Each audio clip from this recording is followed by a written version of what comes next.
Akashvani Mangaluru.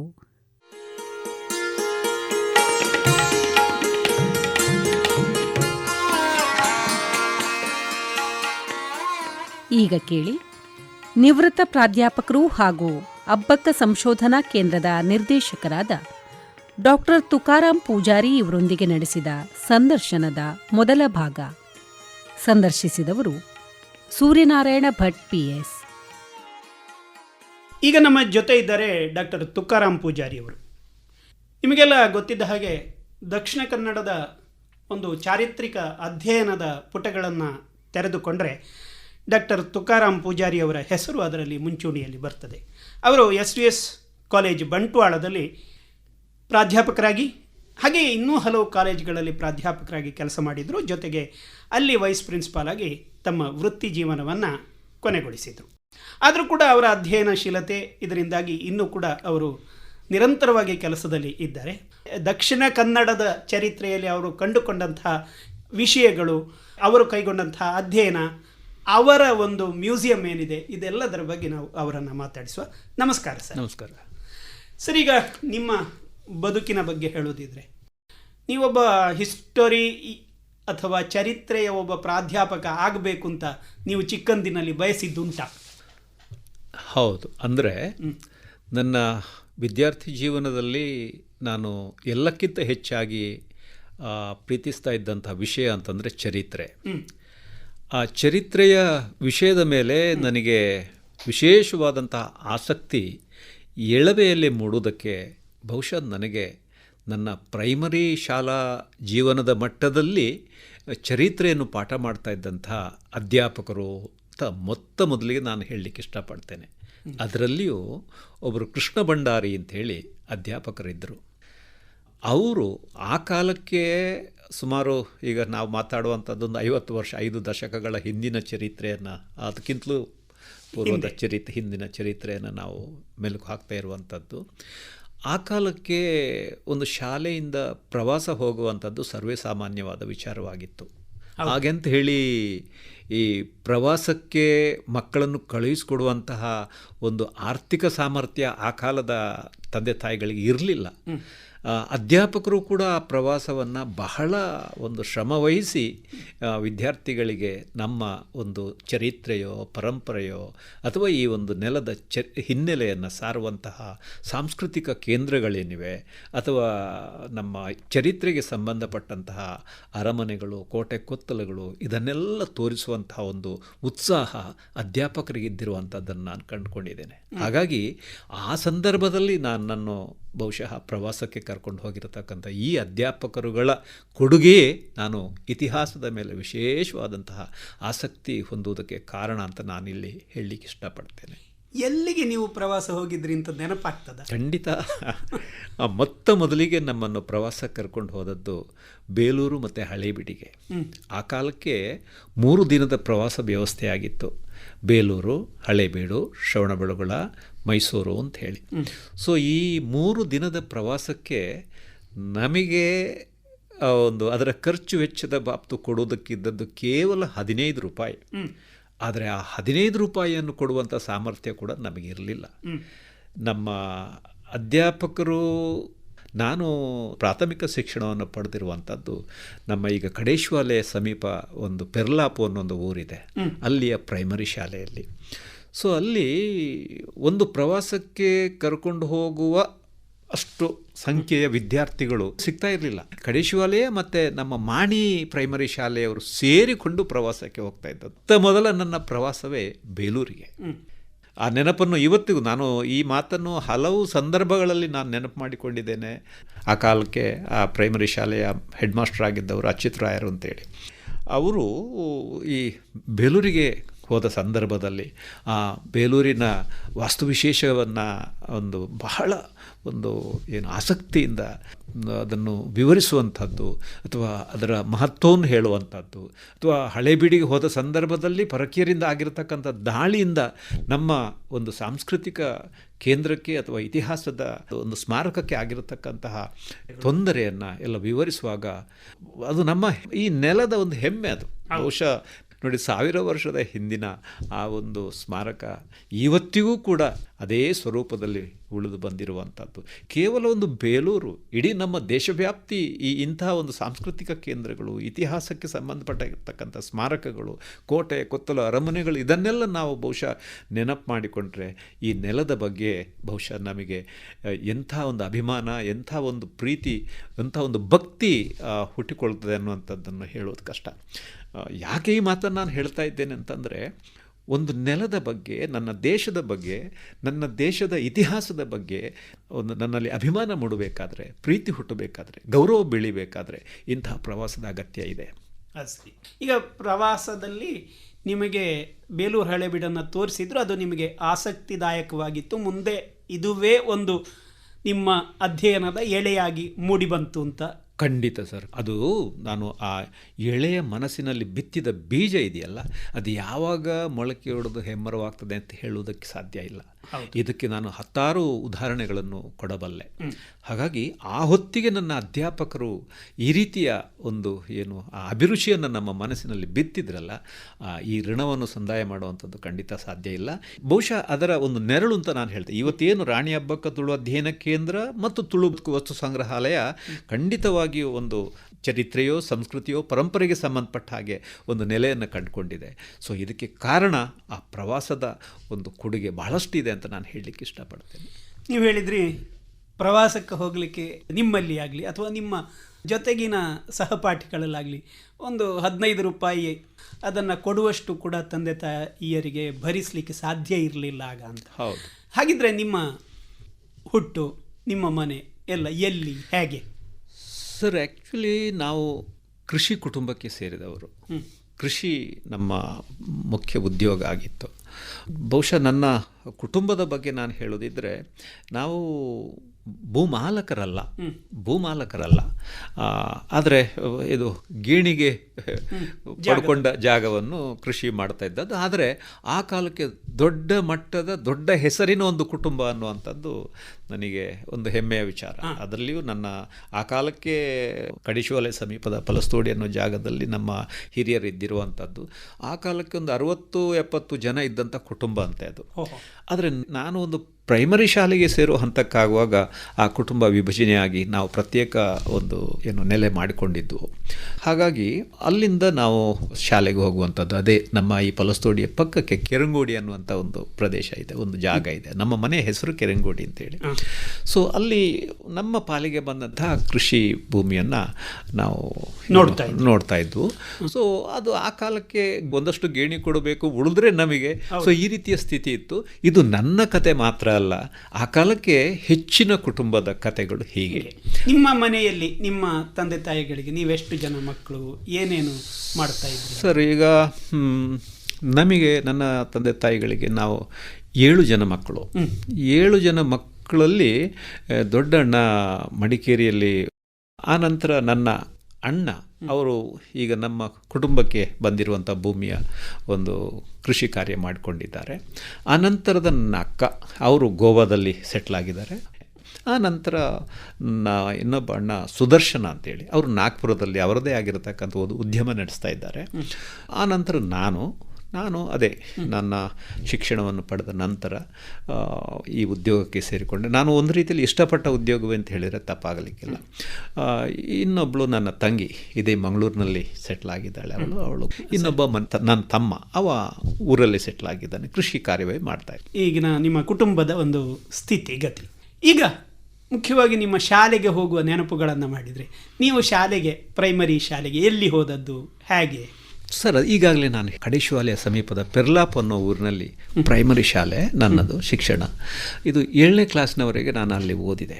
7ನೇ class ಆದ ನಂತರ ನಾವು ಈಗಾಗಲೇ ಹೇಳಿದಾಗೆ ಆರ್ಥಿಕವಾಗಿ ಬಹಳ ಹಿಂದುಳಿದಿದ್ವು. ಆದರೆ ನಮ್ಮ ಅಪ್ಪ ಅಮ್ಮನ ಒಂದು ಶ್ರಮದಿಂದಾಗಿ ಒಂದು ಊಟಕ್ಕೆ ತೊಂದರೆ ಅನ್ನುವ ಪರಿಸ್ಥಿತಿ ಇರಲಿಲ್ಲ.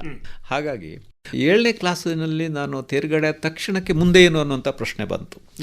ಆಗ ನನ್ನ ಅಮ್ಮ ಸ್ವಲ್ಪ ಒಂದು ಈ ಶಿಕ್ಷಣದ ಬಗ್ಗೆ ಎಲ್ಲ ಹೆಚ್ಚಿನ ಆಸಕ್ತಿ ಇದ್ದವರು.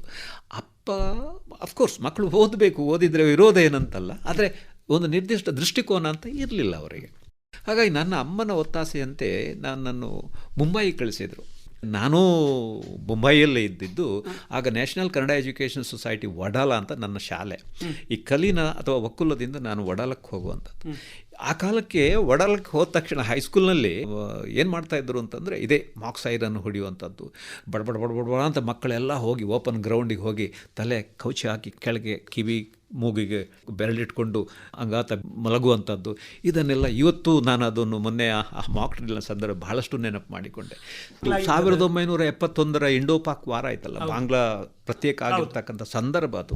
ಸೊ ಹಾಗಾಗಿ ಹಾಗೆ ಹೈಸ್ಕೂಲಿಗೆ ನಾನು ಅಲ್ಲಿ ಸೇರಿದೆ. ಆದರೆ ದುರದೃಷ್ಟವಶಾತ್ ಏನಾಯಿತು ಅಂತಂದರೆ ನನಗೆ ಶಿಕ್ಷಣ ಅಲ್ಲಿ ಮುಂದುವರಿಸುವಂಥದ್ದು ಕಷ್ಟ ಆಯಿತು. ಯಾಕೆ ಕಷ್ಟ ಅಂತಂದರೆ ನಾನಂಥ ಸ್ಟೂಡೆಂಟ್ ಏನಲ್ಲ, ಇಲ್ಲಿಯೂ ಕೂಡ ಎವರೇಜ್ ಸ್ಟೂಡೆಂಟ್ ನಾನು. ಉದಾಹರಣೆಗೆ ಅಲ್ಲಿ ಹೋದ ನಂತರ 5 ಭಾಷೆಗಳನ್ನು ನಾನು ಪ್ರತ್ಯೇಕವಾಗಿ ಕಲಿಬೇಕಾಗಿ ಬಂತು. ಕನ್ನಡ, ಇಂಗ್ಲೀಷು, ಹಿಂದಿ, ಮರಾಠಿ, ಸಂಸ್ಕೃತ ಅಂತೇಳಿ 5 ಭಾಷೆ.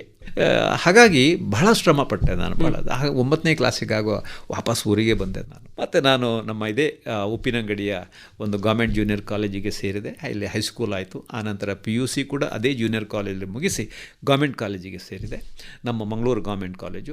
ಸೊ ಗೌರ್ಮೆಂಟ್ ಕಾಲೇಜಿನಲ್ಲಿ ನನ್ನ ಪದವಿ ಮುಗಿಸಿದ ನಂತರಕ್ಕೆ ನಾನು ಮಂಗಳೂರು ವಿಶ್ವವಿದ್ಯಾನಿಲಯದಲ್ಲಿ ನಮ್ಮ ಮೊದಲ ಬ್ಯಾಚ್, ಅದು 1981 ಪೋಸ್ಟ್ ಗ್ರ್ಯಾಜುಯೇಷನ್ ಬ್ಯಾಚ್ ಏನಿದೆ ಅದು ಆ ಹೊತ್ತಿಗೆ 1981 ನಮ್ಮ ಈ ಮ್ಯಾಂಗ್ಳೂರು ಯೂನಿವರ್ಸಿಟಿ ಇಂಡಿಪೆಂಡೆಂಟ್ ಆಗಿ ಅಲ್ಲಿ ಅಸ್ತಿತ್ವಕ್ಕೆ ಬಂದಿರುವಂಥದ್ದು. ಹಾಗಾಗಿ ಇದು ನಮ್ಮದು ಮೊದಲ ಬ್ಯಾಚು. ಅದೃಷ್ಟವಶಾತ್ ನನಗೆ ಅಲ್ಲಿ 2 ಅಧ್ಯಾಪಕರು ಎಷ್ಟಿಗೆ ಸಂಬಂಧಪಟ್ಟ ಹಾಗೆ ಇವತ್ತಿಗೂ ನಾನು ದೈವ ಸದೃಶವಾಗಿದ್ದವರು ಒಬ್ಬರು ಪ್ರೊಫೆಸರ್ ಸುರೇಂದ್ರ ರಾಯರು ಅಂತೇಳಿ, ಮತ್ತೊಬ್ಬರು ಕೇಶವನ್ ವೆಲುತಾಟ್, ಇಬ್ಬರು ಅದ್ಭುತವಾದಂತಹ ಇತಿಹಾಸ ಅಧ್ಯಾಪಕರಲ್ಲಿ ಸಿಕ್ಕಿದ್ರು. ಹಾಗೆಂತೇಳಿ ನಾನು ಸಂಪೂರ್ಣವಾಗಿ ಈ ಒಂದು ಶೈಕ್ಷಣಿಕವಾಗಿ ತೊಡಗಿಕೊಂಡಿದ್ದೇನೆ ಅಂತ ನಾನು ಹೇಳೋದಿಲ್ಲ. ಯಾಕೆಂತಂದರೆ ನನ್ನ ಆಸಕ್ತಿಯ ಕ್ಷೇತ್ರಗಳು ಬೇರೆ ಬೇರೆ ಇತ್ತು. ರಂಗಭೂಮಿಗೆ ಸಂಬಂಧಪಟ್ಟ ಹಾಗೆ ಸಣ್ಣ ಪುಟ್ಟ ಭಾಷಣಗಳಲ್ಲಿ ತೊಡಗಿಸ್ಕೊಳ್ಳುವಂಥದ್ದು, ಸ್ಪರ್ಧೆಗೆ ಹೋಗುವಂಥದ್ದು, ಇದೆಲ್ಲ ಮಾಡ್ತಾ ಇದ್ದೆ. ಈ ಸ್ಪರ್ಧೆಗಳಲ್ಲಿ ಹೋಗುವಂಥದ್ದು ಯಾವಾಗ ಪ್ರಾರಂಭ ಆಗಿದೆ?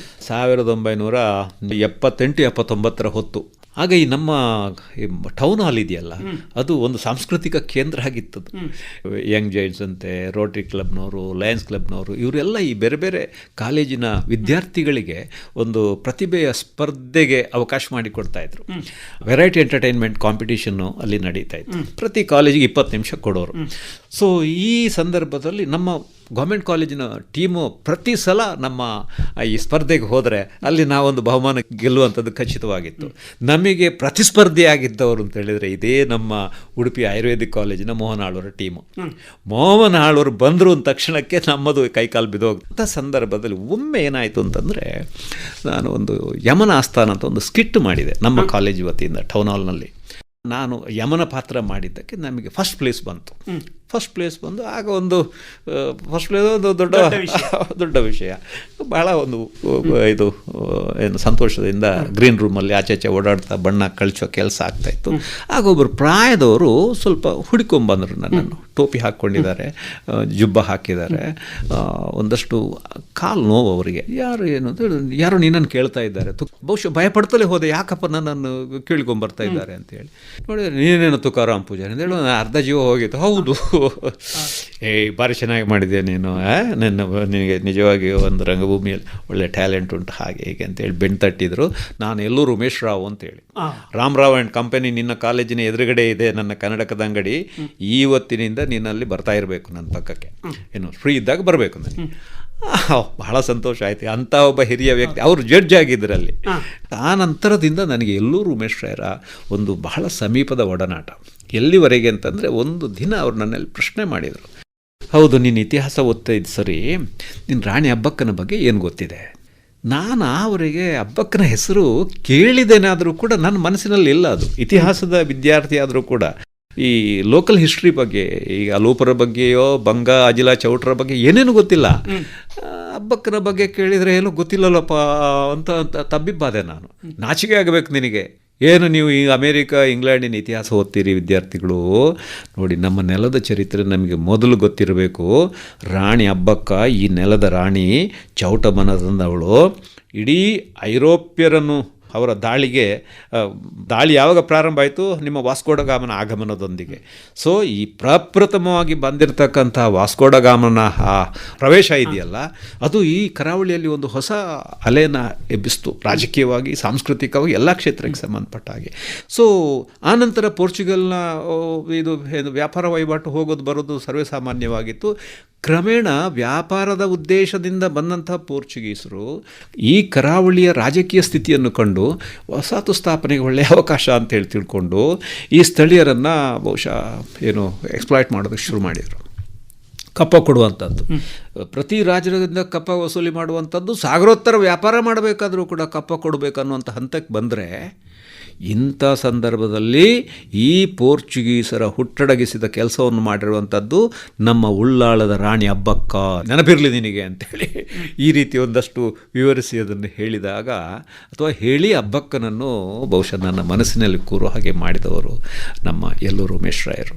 ಸರಿ, ಈಗ ನಿಮ್ಮ ಕಾಲೇಜು ವಿದ್ಯಾಭ್ಯಾಸದ ಸಂದರ್ಭದಲ್ಲಿ ನೀವೊಂದು ಕೆಲವು ಸಾಂಸ್ಕೃತಿಕ ಕಾರ್ಯಕ್ರಮಗಳಲ್ಲಿ ಭಾಗವಹಿಸಿದ್ದೀರಿ, ಜೊತೆಗೆ ಒಂದು ರೀತಿಯಲ್ಲಿ ಒಂದು ಸಾಧನೆಯನ್ನು ಮಾಡಿದಂಥದ್ದು. ಅದರ ನಂತರ ನೀವು MAಗೆ ಹೋದ್ರಿ. MA ಹಿಸ್ಟ್ರಿಯೇ ಮಾಡಬೇಕು ಅಂತ ಇತ್ತು ಅಥವಾ ಬೇರೆ ಮಾಡ್ಬೋದು ಅಂತಿತ್ತು? ಇಲ್ಲ ಸರ್, ನನ್ನದು ಬೇರೆ ಆಪ್ಷನ್ ತಲೆಗೆ ಬರಲಿಲ್ಲ ಯಾವುದು ಕೂಡ. ನನಗೆ ಹಿಸ್ಟ್ರಿಯೇ ಸೇರಿರುವಂಥ ಹಾಗೆ ಅಂತೇಳಿ ನಾನು ಹಿಸ್ಟ್ರಿಯಲ್ಲಿ ದೊಡ್ಡ ರ್ಯಾಂಕ್ ತೆಗೆಯುವಂಥದ್ದು ಅಥವಾ ವಿಶೇಷವಾದ ಸಾಧನೆ ಆ ಕಾಲಕ್ಕೆ ಮಾಡಿರಲಿಲ್ಲ. ಮಾಡಬೇಕು ಅಂತಿತ್ತು. ಇತಿಹಾಸದ ಹೊರತಾಗಿ ನನಗೆ ಬೇರೆ ಯಾವ ಸಬ್ಜೆಕ್ಟು ಕೂಡ ನನಗೆ ಪಥ್ಯ ಅಲ್ಲ. ಆ ರೀತಿ ಅದು ಯಾಕೋ ಅಂತ ಗೊತ್ತಿಲ್ಲ ನನಗೆ. ಸೊ ಹಾಗಾಗಿ ಇತಿಹಾಸದ ಬಗ್ಗೆ ವಿಶೇಷವಾದ ಒಲವಿತ್ತು. ಬಹುಶಃ ಅದಕ್ಕೆ ಕಾರಣರು ಅಲ್ಲಿಯ ಅಧ್ಯಾಪಕರೂ ಹೌದು. ಈ ಹಿಂದೆ ನಾನು ನಮ್ಮ ಕೃಷ್ಣ ಭಂಡಾರಿ ಅವರ ಹೆಸರು ಹೇಳಿದ ಹಾಗೆ ಆ ಸುರೇಂದ್ರ ರಾಯರು ನಿಜವಾದ ಇತಿಹಾಸದ ದರ್ಶನ ಆದದ್ದು ನಮ್ಮ ಸುರೇಂದ್ರ ರಾಯರಿಂದ ಅಲ್ಲ. ಹಾಗೆ ಅಂಥೇಳಿ ನಮ್ಮ ಹಿಂದಿನ ಸರ್ಕಾರಿ ಕಾಲೇಜಿನಲ್ಲಿ ಇದ್ದಂಥ ಅಧ್ಯಾಪಕರು ಕೂಡ ಅದ್ಭುತವಾದ ಅಧ್ಯಾಪಕರು ಇದ್ದರು. ಆದರೆ ಸುರೇಂದ್ರ ರಾಯರು ಇತಿಹಾಸದ ಬಗೆಗಿನ ನಮ್ಮ ಆಲೋಚನೆಯನ್ನು ಬದಲಾಯಿಸಿದವರು ಅಂತ ಹೇಳಿದರೆ ತಪ್ಪಾಗಲಿಕ್ಕಿಲ್ಲ. ಈಗ 81ರ ಸುಮಾರಿಗೆ ನೀವು ಯೂನಿವರ್ಸಿಟಿಯನ್ನು ಸೇರಿದವರು, ಮೊದಲ ಬ್ಯಾಚು 81. ಹೌದು. ಈಗ ನಿಮ್ಮ ಜೊತೆ ಇದ್ದವರ ನೆನಪಾಗ್ತದ ನಿಮ್ಮ ಬ್ಯಾಚ್? ಖಂಡಿತ ಸರ್, ಖಂಡಿತ. ಬಹಳಷ್ಟು ಮಂದಿ ಇದ್ದಾರೆ. ಒಬ್ಬರು ಆ ಕಾಲಕ್ಕೆ ಫಸ್ಟ್ ರ್ಯಾಂಕ್ ಹೊಡೆದು ಅದೇ ನಮ್ಮ ಸುರೇಂದ್ರ ರಾಯರ ಕೆಳಗೆ PhD ಮಾಡಿ ಡಾಕ್ಟರ್ ಶ್ಯಾಮ್ ಭಟ್ರು ಅಂತೇಳಿ ಅವರು ಗೋವಾ ಯೂನಿವರ್ಸಿಟಿ ಒಳಗೆ ಸೇರಿದರು. ಆನಂತರ ಡಾಕ್ಟರ್ ಪೀಟರ್ ವಿಲ್ಸನ್ ಪ್ರಭಾಕರ್ ಅಂತೇಳಿ ಅವರು ಅದೇ ಸುರೇಂದ್ರ ರಾಯರ ಕೆಳಗೆ PhD ಮಾಡಿದ್ರು. ಭಾಷಲ್ ಮಿಷನ್ ಬಗ್ಗೆ ಅಧ್ಯಯನ ಮಾಡಿ ವಿವೇಕಾನಂದ ಕಾಲೇಜಿನಲ್ಲಿ ಅಧ್ಯಾಪಕ ವೃತ್ತಿಗೆ ಸೇರಿಕೊಂಡವರು. ಮತ್ತು ಡಾಕ್ಟರ್ ಜಗದೀಶ್ ಶೆಟ್ಟರು ಕೆಲವು ಇತಿಹಾಸ ಪ್ರಾಮಾಣಿಕ ಸಂಶೋಧಕರಲ್ಲಿ ಅವರು ಒಬ್ಬರು. ಈಗ ಅವರು ನಮ್ಮ RRCಯ ಗೋವಿಂದ ಪೈ ಸಂಶೋಧನಾ ಕೇಂದ್ರದ ಒಂದು ಆಡಳಿತಾಧಿಕಾರಿಯಾಗಿ ಜವಾಬ್ದಾರಿ ನಿರ್ವಹಿಸ್ತಾ ಇದ್ದಾರೆ. ಸೊ ಹಾಗಾಗಿ ಇಂತಹ ಒಂದು ಮಿತ್ರ ವೃಂದ ಅಥವಾ ಅವರ ಒಂದು ಒಡನಾಟ ನನಗೆ ಇದ್ದಿರುವಂಥದ್ದು. ಆಗ ನಿಮ್ಮದು ಪುನಃ ಈ ಸ್ಕಿಟ್ಗಳಲ್ಲಿ ಭಾಗವಹಿಸುವಂಥದ್ದು ಏನಾದರೂ ಇತ್ತು ಸರ್, ಇತ್ತು. ಈಗಾಗಲೇ ನಿಮಗೆ ಹೇಳಿದ ಹಾಗೆ ಇತಿಹಾಸ ನನ್ನ ಆಸಕ್ತಿಯ ಕ್ಷೇತ್ರ ಆದರೂ ಕೂಡ ನನ್ನ ಸಬ್ಜೆಕ್ಟಿನಲ್ಲಿ ಗುರುತಿಸಿಕೊಳ್ಳುವುದಕ್ಕಿಂತ ಜಾಸ್ತಿಯಾಗಿ ನಾನು ಈ ರಂಗಭೂಮಿಗೆ ಸಂಬಂಧಪಟ್ಟ ಹಾಗೆ ಗುರುತಿಸ್ಕೊಂಡಿರುವಂಥದ್ದು. ಸರ್ಕಾರಿ ಕಾಲೇಜಿನಲ್ಲಿ ಆಗ ಒಂದು ಪದ್ಧತಿ ಇತ್ತು, ನಾನು best out going actor of the year ಅಂತೇಳಿ ಆ ಒಂದು ಇದನ್ನು ಪಡ್ಕೊಂಡಿದ್ದೆ. ಯೂನಿವರ್ಸಿಟಿಗೆ ಹೋದ ನಂತರ ಅಲ್ಲಿ ಕೂಡ ಈ ಒಂದು ಸಾಂಸ್ಕೃತಿಕ ಚಟುವಟಿಕೆಗಳಿಗೆ ಒಂದು ರೀತಿಯ ಬೆಂಬಲ ಇತ್ತು. ಉದಾಹರಣೆಗೆ ಈಗಾಗಲೇ ನಾನು ನಿಮಗೆ ಹೇಳಿದ ಹಾಗೆ ನನ್ನ ಈ ಒಂದು ರಂಗಭೂಮಿಗೆ ಸಂಬಂಧಪಟ್ಟ ಹಾಗೆ ಆಸಕ್ತಿ ಇತ್ತು ಆಫ್ಕೋರ್ಸ್. ಆದರೆ ಇಲ್ಲಿ ಅದನ್ನು ಒಂದು ಹೊಸ ದೃಷ್ಟಿಕೋನದಲ್ಲಿ ನೋಡುವಂತಹ ಬೆಳವಣಿಗೆ ಆಗಿರುವಂಥದ್ದು ನನ್ನ ಆತ್ಮೀಯ ಮಿತ್ರ ಒಬ್ಬ ಡಾಕ್ಟರ್ ಶ್ರೀಪಾದ್ ಅನ್ನೋವರಿಂದ.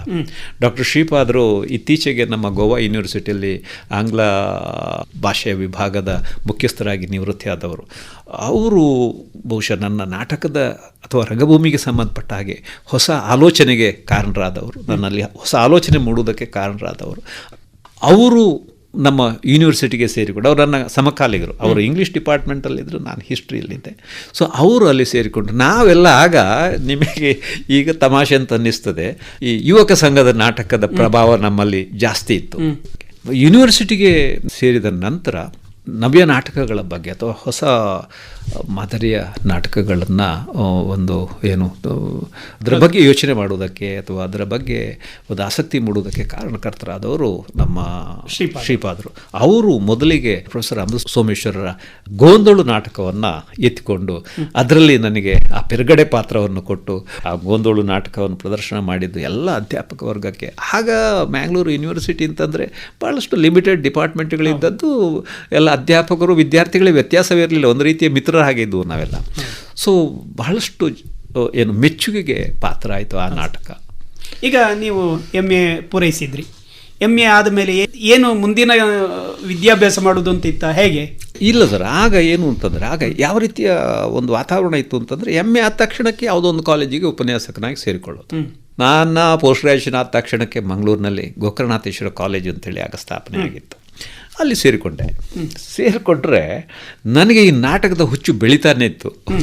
ಹೋದ ಮೊದಲನೇ ವರ್ಷಕ್ಕೆ ನನ್ನದು ಏನು ಅಂತಂದರೆ ಅದಕ್ಕೂ ಅಂತಂದರೆ ಕೇವಲ ಒಂದಷ್ಟು ಯಾವುದೋ ಉದ್ಯೋಗ, ಒಂದಷ್ಟು ಗಳಿಕೆ ಅಲ್ಲ, ನಮ್ಮಲ್ಲಿ ಒಂದು ಶ್ರೀಮಂತವಾದ ಅಭಿರುಚಿ ಬೆಳಿಬೇಕು, ಈ ರೀತಿಯ ಭಾವನೆ ಏನೋ ಇತ್ತು ನನ್ನಲ್ಲಿ. ಈ ನಾಟಕದ ಬಗ್ಗೆ, ನಾಟಕ ಅಂದರೆ ರಂಗಭೂಮಿಯ ಬಗ್ಗೆ ವಿದ್ಯಾರ್ಥಿಗಳಲ್ಲಿ ಆಸಕ್ತಿ ಮೂಡಿಸ್ಬೇಕು, ಅವರು ಅದರಲ್ಲಿ ತೊಡಗಿಸ್ಕೊಳ್ಬೇಕು, ಈ ರೀತಿಯ ಭಾವನೆ ನನ್ನಲ್ಲಿದ್ದು ನಾನು ಸಿಂಗಾರ ಮಂಗಳೂರು ಅನ್ನುವಂಥ ಒಂದು ನಾಟಕ ತಂಡವನ್ನು ಕಟ್ಟಿದೆ ಮಂಗಳೂರಿನಲ್ಲಿ 1985ರಲ್ಲಿ. ಅದಕ್ಕೆ ಒತ್ತಾಸೆಯಾಗಿದ್ದದ್ದು ನಮ್ಮ ಶ್ರೀಪಾದರು. ಆದರೆ ನನ್ನ ಆಸಕ್ತಿ ಕಾಲೇಜಿನ ಆಡಳಿತ ವರ್ಗಕ್ಕೆ ಹಿತ ಆಗಲಿಲ್ಲ. ಮಕ್ಕಳಿಂದ ನಾಟಕ ಮಾಡಿಸ್ತಾ ಇದ್ದಾನೆ, ಹಾಗಾಗಿ ನಾನು ಟೌನ್ ಹಾಲಲ್ಲಿ ಏನಾದರೂ ನಾಟಕ ಮಕ್ಕಳ ಟೀಮನ್ನು ಎತ್ಕೊಂಡು ಹೋಗೋದು, ಅವರಿಗೆ ನಾಟಕ ತರಬೇತಿ ಕೊಡೋದು ಎಲ್ಲ ಮಾಡ್ತಾಯಿದ್ದೆ. ಇವನ ಚಟುವಟಿಕೆ ಇದೇ ಜಾಸ್ತಿ ಆಯಿತು ಅಂತ ಒಂದು ರೀತಿ ಅಸಮಾಧಾನಕ್ಕೆ ಕಾರಣ ಅದೇ. ಪರಿಣಾಮ ಎಲ್ಲಿ ಹೋಯಿತು, ನಾನು ಆ ಉದ್ಯೋಗವನ್ನು ಕಳ್ಕೊಳ್ಳುವಂಥ ಪರಿಸ್ಥಿತಿ ಬಂತು. ನಮ್ಮ ಗೋವಿಂದದಾಸ್ ಕಾಲೇಜಿಗೆ ಸೇರಿಕೊಂಡು ಅಲ್ಲಿ ಅದೇ ನಮ್ಮ ಜಯಪ್ರಕಾಶ್ ಮಾವಿನಕುಳ್ಳಿ ಅವರ ನಿರ್ದೇಶನದಲ್ಲಿ ಯಯಾತಿ ನಾಟಕ ಆಯಿತು. ಅದರಲ್ಲಿ ಪುರು ಪಾತ್ರ ಮಾಡಿದ್ದೆ. ಆನಂತರ ಅಲ್ಲಿ ಒಂದು ಕಾಳಜಿ ಅನ್ನುವಂಥ ಒಂದು ಸಾಂಸ್ಕೃತಿಕ ವೇದಿಕೆ ಇತ್ತು. ಅದು ಬಹಳಷ್ಟು ಇವತ್ತಿಗೂ ಕೂಡ ಬಹುಶಃ ಅದು ಆ್ಯಕ್ಟಿವ್ ಆಗಿದೆ ಗೋವಿಂದಾಸ್ ಕಾಲೇಜಲ್ಲಿ. ಇದರ ಆಶ್ರಯದಲ್ಲಿ ಕೆಲವಾರು ಕಾರ್ಯಕ್ರಮಗಳು ನಡೆದಿತ್ತು, ಅದರಲ್ಲಿ ಭಾಗವಹಿಸಿದ್ದೆ. ಮತ್ತು ಆ ಕಾಲೇಜಿನಲ್ಲಿದ್ದ 2 ವರ್ಷ ನನಗೆ ನನ್ನ ಬದುಕಿನ ಒಂದು ಅವಿಸ್ಮರಣೀಯ ದಿನಗಳು ಅಂತ ಹೇಳಿದರೆ ತಪ್ಪಾಗಲಿಕ್ಕಿಲ್ಲ. ನಮ್ಮ ಊರಿನ SVS ಕಾಲೇಜಿನಲ್ಲಿ ಪ್ಯಾನಲ್ ಸೆಲೆಕ್ಷನ್ ಆಯಿತು ನನಗೆ. ಪ್ಯಾನಲ್ಗೆ ಅದು ಬಹುಶಃ ಅದು 1987-88 ಹೊತ್ತು. ಅಪಾಯಿಂಟ್ಮೆಂಟ್ ಏನೋ ಬೇರೆ ಬೇರೆ ಮಾರ್ಗದ ಮುಖಾಂತರ ಆಗ್ತಾಯಿತ್ತು, ಆದರೆ ಒಂದು ಕಮಿಟಿ ಬಂದು ಅಪಾಯಿಂಟ್ಮೆಂಟ್ ಆಗುವಂಥ ಸ್ಥಿತಿ 1987-88 ಹೊತ್ತಿಗೆ ನಿಂತೋಗ್ಬಿಡ್ತದೆ. ಸೊ ಆ ಸಂದರ್ಭದಲ್ಲಿ ನಾನು SVS ಕಾಲೇಜಿನಲ್ಲಿ ಇತಿಹಾಸ ವಿಭಾಗಕ್ಕೆ ಕಾಯಂ ಉಪನ್ಯಾಸಕನಾಗಿ ಸೇರಿಕೊಂಡೆ. ಈಗ ಒಬ್ಬ ಕಾಯಂ ಉಪನ್ಯಾಸಕನಾದಮೇಲೆ ಈಗ 2 ಆಪ್ಷನ್ ನಿಮ್ಮ ಹತ್ರ ಉಂಟು. ಒಂದು, ಉಪನ್ಯಾಸ ಮಾಡುವಂಥದ್ದು ನಿರಂತರ ಮಾಡಲೇಬೇಕು. ನಿಮಗೆ ಹಿಸ್ಟ್ರಿ ಅಥವಾ ಚರಿತ್ರೆಯಲ್ಲಿ ಆಸಕ್ತಿ ಉಂಟು, ಆಸಕ್ತಿಯನ್ನು ಬೆಳೆಸುವುದು, ರಂಗಭೂಮಿಯ ಆಸಕ್ತಿಯನ್ನು ಬೆಳೆಸುವುದು, ಇದು ಎರಡನ್ನು ಒಟ್ಟೊಟ್ಟಿಗೆ ಆಗ್ಲಿಕ್ಕೆ ಸಾಧ್ಯ ಆಯ್ತಾ, ಹೇಗೆ? ಖಂಡಿತ ಸಾಧ್ಯ ಆಯಿತು. ನನಗೆ ನನ್ನ SVS ಕಾಲೇಜಿನ ಬಗ್ಗೆ ಹೆಮ್ಮೆ ಇದೆ. ಯಾಕೆಂತಂದರೆ ರಂಗಭೂಮಿ ಚಟುವಟಿಕೆಯನ್ನು ಒಂದಷ್ಟಿಷ್ಟು ನಡೆಸಿದೆ. ಆದರೆ ನಾನೊಬ್ಬ ಇತಿಹಾಸದ ವಿದ್ಯಾರ್ಥಿಯಾಗಿ ನನ್ನನ್ನು ಕಾಡ್ತಾ ಇದ್ದಂಥ ಒಂದು ವಿಚಾರ ಅಂತಂದರೆ, ಇದೇ ಸಂದರ್ಭದಲ್ಲಿ ನಾನು ನನ್ನ ಒಬ್ಬ ಹಿರಿಯ ಮಿತ್ರನನ್ನು ನೆನಪು ಮಾಡಿಕೊಳ್ತೇನೆ, ಡಾಕ್ಟರ್ ಪುಂಡಿಕಾಯಿ ಗಣಪಯ್ಯ ಭಟ್ರು ಅಂತೇಳಿ. ಅವರು ಇವತ್ತು ನಮ್ಮ ದಕ್ಷಿಣ ಕನ್ನಡ ಜಿಲ್ಲೆಯೊಳಗೆ ಕೆಲವು ಇತಿಹಾಸ ಅಧ್ಯಾಪಕರಲ್ಲಿ ಅಥವಾ ಸಂಶೋಧಕರಲ್ಲಿ ಏನು ಅಗ್ರಸ್ಥಾನದಲ್ಲಿರುವವರು ಅಂತ ಹೇಳಿದರೆ ತಪ್ಪಾಗಲಿಕ್ಕಿಲ್ಲ. ಸೊ ಇವರ ಎಲ್ಲ ಒಡನಾಟ ನನಗೆ ಅಲ್ಲಿ ಹೋದ ನಂತರ ಜಾಸ್ತಿ ಆಯಿತು. ಸೊ ಹಾಗಾಗಿ ನನ್ನಲ್ಲಿ ಒಂದು ಕೊರಗಿತ್ತು, ಏನು ಅಂತಂದರೆ ಈ ಉಮೇಶ್ ರಾಯರ ಕೊಡುಗೆಯೂ ಇರಬಹುದು ಅದಕ್ಕೆ. ಈ ನೀನು ಅಮೇರಿಕಾ, ಇಂಗ್ಲೆಂಡು, ಜರ್ಮನಿ ಅಂತ ಓದ್ತಿ ಮಾರೆಯ, ನಿನ್ನ ನೆಲದ ಚರಿತ್ರೆ ಏನು ಗೊತ್ತುಂಟು ನಿನಗೆ ಅಂತ ಕೇಳಿದಾಗ ನನ್ನಲ್ಲಿ ಉತ್ತರ ಇರಲಿಲ್ಲ. ಆ ಒಂದು ಕಾರಣ, ಆ ಒಂದು ನೆನಪು ಏನಿದೆ, ಸ್ಥಳೀಯ ಚರಿತ್ರೆಗೆ ಒತ್ತು ಕೊಡಬೇಕು ಅಂತ ನನ್ನಲ್ಲಿ ಬಹುಶಃ ಒಂದು ಆ ಭಾವನೆ ಮೂಡಿತು. ಹಾಗಾಗಿ ನನ್ನ ವಿದ್ಯಾರ್ಥಿಗಳಿಗೆ ಪಾಠ ಮಾಡ್ತಾಲೆ ಇಲ್ಲಿಯ ಅದು ಕೆಲವು ಮೈನರ್ ಡೈನಾಸ್ಟಿಗಳ ಬಗ್ಗೆ, ಅಬ್ಬಕ್ಕನ ಬಗ್ಗೆ ಅಥವಾ ಈ ತುಳುವ ಸಂಸ್ಕೃತಿಯ ಬಗ್ಗೆ ಮಾತಾಡುವಂಥದ್ದು ಇದೆಲ್ಲ ಪ್ರಾರಂಭ ಆಗಿತ್ತು. ಸೊ ಬಹಳ ಹಿಂದೆಯೇ, ಅಂದರೆ ನನಗೆ ಉದ್ಯೋಗಕ್ಕೆ ಸೇರಿದ ಸಂದರ್ಭದಲ್ಲಿ ಬೇರೆ ಬೇರೆ ವಿಚಾರಗೋಷ್ಠಿಗಳನ್ನು ನಡೆಸುವಂಥದ್ದು, ಕಾರ್ಯಾಗಾರಗಳನ್ನು ಮಾಡುವಂಥದ್ದು, ಇತಿಹಾಸದ ನಿವೇಶನಗಳಿಗೆ ಮಕ್ಕಳನ್ನು ಕರ್ಕೊಂಡು ಹೋಗುವಂಥದ್ದು. ಉದಾಹರಣೆಗೆ ನಾನು ಇವತ್ತು ನೆನಪು ಮಾಡಿಕೊಳ್ತೇನೆ, ಸಾಧಾರಣ ಒಂದು 30 ವರ್ಷಗಳ ಹಿಂದೆ ನನ್ನ ಕಾಲೇಜಿನ ಅಧ್ಯಾಪನ ವೃತ್ತಿಯ ಸಂದರ್ಭದಲ್ಲಿ ಮಂಗಳೂರು ಯೂನಿವರ್ಸಿಟಿಗೆ ಸಂಬಂಧಪಟ್ಟಿರ್ತಕ್ಕಂಥ ಒಂದು 150-200 ಮಕ್ಕಳನ್ನು ನಮ್ಮಲ್ಲಿ ಕರೆಸ್ಕೊಂಡು ಅವರನ್ನಲ್ಲಿ ಕೂರಿಸಿ 2 ದಿನದ ವಿಚಾರಗೋಷ್ಠಿಯೆಲ್ಲ ನಡೆಸಿ ಒಂದು ಬಹಳ ಪ್ರಾಚೀನವಾದ ಒಂದು ಐತಿಹಾಸಿಕ ನಿವೇಶನ ಏನಿದೆ ನಮ್ಮ ತಾಲೂಕಿನದ್ದು, ಅಲ್ಲಿಗೆ ಕರ್ಕೊಂಡು ಹೋಗೋ ವ್ಯವಸ್ಥೆ ಮಾಡಿದ್ದೆ. ಬಡಗ ಕಜೆ ಕಾರು ಅಂತ ಬಡಗ ಕಜಕಾರು, ಅದು ಬೃಹತ್ ಶಿಲಾಯುಗದ ನಿವೇಶನ. ಅದು ಅಲ್ಲಿ ನನಗೆ ನೆನಪಿದ್ದ ಹಾಗೆ ಒಂದು 20-25 ಎಕರೆ ವಿಸ್ತೀರ್ಣದಲ್ಲಿ ಒಂದಷ್ಟು ಸ್ಮಾರಕಗಳು, ಒಂದು ಮಾನ್ಯುಮೆಂಟ್ಸ್ಗಳು, ಕಲ್ಲಿನ ಸ್ಟ್ರಕ್ಚರ್, ಕಲ್ಗೋರಿಗಳು, ಬೃಹತ್ ಶಿಲಾಯುಗದ ನಿವೇಶನಗಳು ಉಳ್ಕೊಂಡಿತ್ತು. ಅದನ್ನು ಮಕ್ಕಳಿಗೆ ತೋರಿಸುವಂಥದ್ದು.